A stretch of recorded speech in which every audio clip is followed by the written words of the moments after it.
यहोवा का यह वचन मेरे पास पहुंचा। हे मनुष्य के संतान, इस्राएल के घराने से यह पहेली और दृष्टांत कह। प्रभु यहोवा यूं कहता है, एक लंबे पंख वाले, परों से भरे और रंग बिरंगे बड़े उकाब पड़ी ने लबानोन जाकर एक देवदार की फुनगी नोच ली। तब उसने उस फुनगी की सबसे ऊपर की पतली टहनी को तोड़ लिया और उसे लेन देन करने वालों के देश में ले जाकर व्यापारियों के एक नगर में लगाया। तब उसने देश का कुछ बीज लेकर एक उपजाऊ खेत में बोया और उसे बहुत जल भरे स्थान में मजनू की नाई लगाया, और वह उगकर छोटी फैलने वाली अंगूर की लता हो गई, जिसकी डालियां उसकी ओर झुकीं और उसकी सोर उसके नीचे फैलीं। इस प्रकार से वो अंगूर की लता होकर कंखा फोड़ने और पत्तों से भरने लगी। फिर और एक लंबे पंख वाला और परों से भरा हुआ बड़ा उकाब पक्षी था, और वो अंगूर की लता उस स्थान से जहां वह लगाई गई थी, उस दूसरे उकाब की ओर अपनी सोर फैलाने और अपनी डालियां झुकाने लगी कि वह उसे खींचा करे। परंतु वह तो इसलिए अच्छी भूमि में बहुत जल के पास लगाई गई थी कि कंखे फोड़े और फले और उत्तम अंगूर की लता बने। सो तू ये कह कि प्रभु यहोवा यूं पूछता है, क्या वह फूले फलेगी? क्या वह उसको जड़ से न उखाड़ेगा और उसके फलों को न झाड़ डालेगा कि वो अपनी सब हरी नई पत्तियों समेत सूख जाए? इसे जड़ से उखाड़ने के लिए अधिक बल और बहुत से मनुष्यों की आवश्यकता न होगी। चाहे वो लगी भी रहे तो भी क्या वो फूले फलेगी? जब पुरवाई उसे लगे तब क्या वो बिल्कुल सूख न जाएगी? वो तो जहां उगी है उसी क्यारी में सूख जाएगी। फिर यहोवा का यह वचन मेरे पास पहुंचा, उस बलवा करने वाले घराने से कह, क्या तुम इन बातों का अर्थ नहीं समझते? फिर उनसे कह, बाबुल के राजा ने यरूशलेम को जाकर उसके राजा और प्रधानों को लेकर अपने यहाँ बाबुल में पहुँचाया।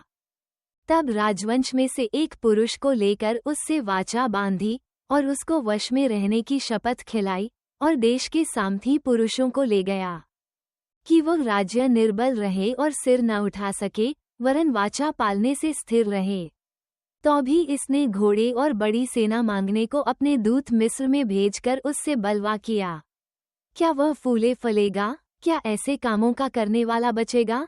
क्या वो अपनी वाचा तोड़ने पर भी बच जाएगा?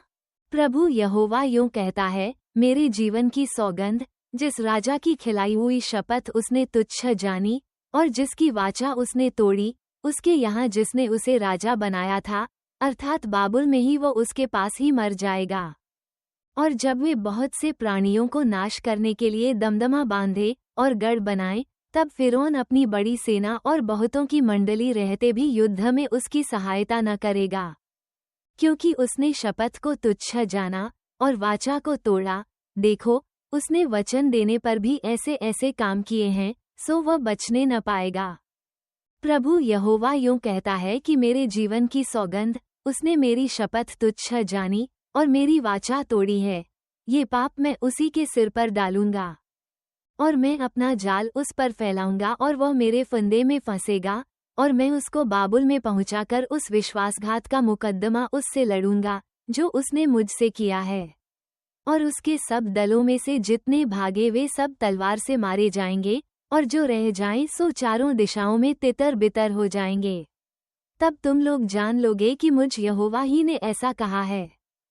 फिर प्रभु यहोवा यूं कहता है, मैं भी देवदार की ऊंची फुनगी में से कुछ लेकर लगाऊंगा और उसकी सबसे ऊपर वाली कनखाओं में से एक कोमल कनखा तोड़कर एक अति ऊंचे पर्वत पर लगाऊंगा, अर्थात इस्राएल के ऊंचे पर्वत पर लगाऊंगा।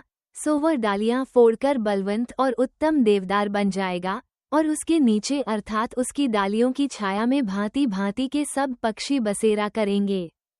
तब मैदान के सब वृक्ष जान लेंगे कि मुझ यहोवा ही ने ऊंचे वृक्ष को नीचा और नीचे वृक्ष को ऊंचा किया, हरे वृक्ष को सुखा दिया और सूखे वृक्ष को फुलाया फलाया है। मुझ यहोवा ही ने ये कहा और वैसा ही कर भी दिया है।